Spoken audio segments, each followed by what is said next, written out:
Treasury Secretary Janet Yellen is traveling to Beijing tomorrow to meet with senior Chinese government officials. Her three-day trip will not include a meeting with Xi Jinping. The president of the National Foreign Trade Council saying Yellen's trip could help define a, quote, new normal between the U.S. and China. But Beijing is now restricting exports on two widely used metals that could damage global supply chains. The chairman of the Global Mining Association of China commenting, quote, China has hit the American trade restrictions where it hurts. Joining me now to react, Iowa Congressman, member of the House Financial Services and Agriculture Committees, Zach Nunn. Congressman, good morning. Joe, thanks so much for having us on. This is a serious threat from China, and this could be the tip of the iceberg. This is gallium and germanium. These are very crucial minerals that are used in electric vehicles, semiconductors, solar panels. Is this the first attempt, do you think, by the Chinese to retaliate against our consideration on chip restrictions exports there? It absolutely is. And this has been a long-term Belt and Road initiative of the Chinese to be able to crack down on key rare export materials that would basically make the United States hostage to China. And as Secretary Yellen goes in, we're looking at trying to establish a red line for a new economic normal between Beijing and D.C. But we've also seen Beijing lie to the United States repeatedly just in the last 6 months. Everything from Chinese spy balloons to trying to buy up farmland in critical areas in my state of Iowa to try and put the United States in a bind. By acquiring and restricting the access for the United States to have these rare earth minerals, they're really putting us in a position where they're saying we have control over key pieces of technology, as well as that battery power that you just highlighted, that the Biden administration has now mandated on the U.S. people to be able to acquire. So we've really pinned ourselves into our own box here while allowing the Chinese to continue to exploit what the United States has been working with in third-party countries through low interest rates and really harnessing those key materials while restricting foreign governments' ability to develop and share that out on their own. But the timing is interesting here because, you know, Janet Yellen leaves tomorrow for Beijing. Blinken was just there a couple of weeks ago. Not much really came out of that trip.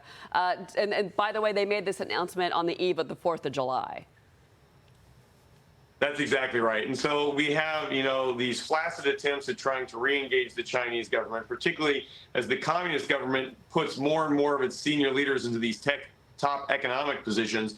They're sending us a very clear signal here that they have strength against the U.S. dollar, that their economy is actually lowering interest rates while we increase our interest rates. They have money that they want to get out there and invest and spend. As Janet Yellen goes forward, I hope that we can provide an on-ramp. There are certainly good people within China who want to be part of the international market. We're the top two trading partners in the economies in the world and one of our top trading partners in Asia. The key aspect of this, though, is that as we march forward, we've got to hold the Chinese accountable from the get-go and not allow them to set the table, basically, on what this economic partnership is going to look like.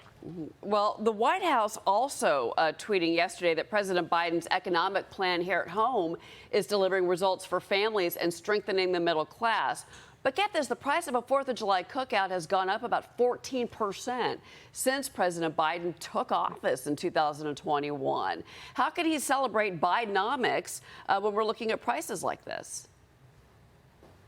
Well, first off, the Democratic Party is in trouble when it has to reach back to a Reagan-Bush era trickle-down economic theory to try and sell their own Bidenomics. The reality is Bidenomics is not working. It's the direct result of a central government who has spent too much money. It's flushed our economies with expendable cash that's driven up inflation on every family. Look, I got 6 kids. It was a very expensive 4th of July weekend for us, based on the fact that the federal government's the one causing the bulk of the price inflation. We've seen across the board here that as inflation continues to shoot up, we're going to see interest rates spike again this July, probably another 0.25%. And we just talked with Jerome Powell on the Financial Services Committee, who says that's only the first and what will probably be a second later this year. So interest rates going up, inflation still remaining high.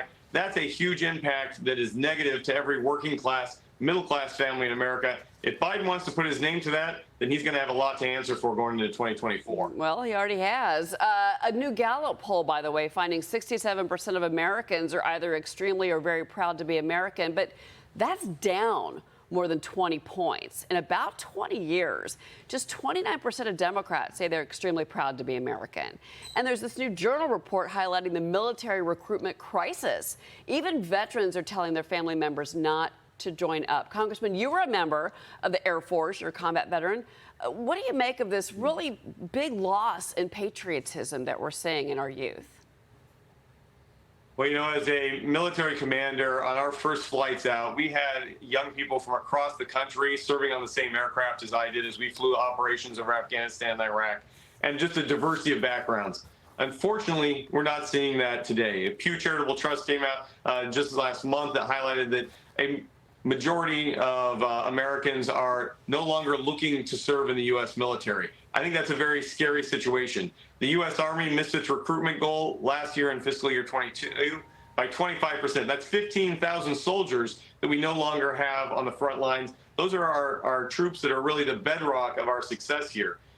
As we look forward to being able to increase in 2023, the Army's put out an ambitious plan of 20,000 new soldiers recruited in. But there's some huge hurdles that go into this. First, we have a health qualification area. A smaller and smaller number of Americans are even qualified to be able to meet the physical standards required to serve in the U.S. military. The next aspect is the administration has really tried to recruit from people who are part of that majority group that don't even want to be recruited. We've lessened our junior ROTC programs across the United States. We've offered up, free college for anybody who wants to take out a loan, but we're not rewarding those same members who signed up like we did to say, hey, I'll serve my country, and that helps me pay down a loan for my spouse or my children going forward. Right. We really need to re-identify where our incentives are, particularly for our military members who want to serve, and make sure that we've got a pathway for them to be successful, not deter them with woke ideology that is crippling a lot of our recruitment capabilities. Yeah, I agree with you for sure on that last point, more so than anything. Congressman Zach Nunn. Congressman, thank you so much for being here. Appreciate it. Cheryl, thanks so much. Have a great day. You too.